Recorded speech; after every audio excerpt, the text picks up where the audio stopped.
সবাই যখন দেখছি আস্তে আস্তে নিজেদের আখের গোছাচ্ছে, তখন বিজেপি তারাও কিন্তু এই রেসে পিছিয়ে নেই।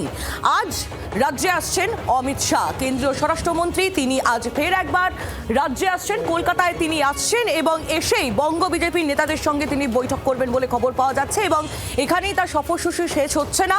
শনিবার অর্থাৎ আগামীকাল তিনি ব্যারাকপুরে আনন্দপুরীর মাঠে সভা করবেন, আর সেই সভা সেরে বাগডোগরা যাবেন কেন্দ্রীয় স্বরাষ্ট্রমন্ত্রী। অর্থাৎ তার লম্বা সূচি রয়েছে, আর সেই লম্বা বঙ্গ সফর নিয়েই তিনি রাজ্যে আসছেন বলে খবর পাওয়া যাচ্ছে। আর এই নিয়ে রাজনৈতিক মহল থেকে কে কি প্রতিক্রিয়া দিচ্ছে আপনাদের শোনাবো। তৃণমূল এবং বিজেপির তরফ থেকে কি বলা হচ্ছে। বাংলা শিল্পপতি হয় দিল্লি যাবেন, ঝাড়খণ্ড যাবেন, বিহার যাবেন, নাহলে উড়িষ্যায় চলে যাবেন। বাইরের তো কেউ এখানে আসছেই না, এখানকার লোকেরা পালিয়ে যাচ্ছে।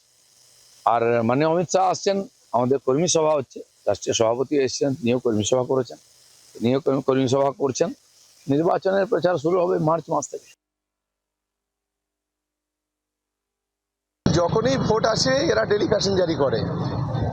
অমিত শাহ কেন, গোটা যদি দেশের মন্ত্রিসভা এখানে সে শুয়ে থাকে, তারপরেও চতুর্থবারের জন্য মমতা বন্দ্যোপাধ্যায় মুখ্যমন্ত্রী হবে। আর সেনাপতি অভিষেক বন্দ্যোপাধ্যায়ের লড়াইতে নরেন্দ্র মোদী, অমিত শাহ এখান থেকে পালিয়ে যাবে, বিজেপি পালিয়ে যাবে। বাংলার আওয়াজ, বাঙালির আবেগ, জি 24 ঘন্টা।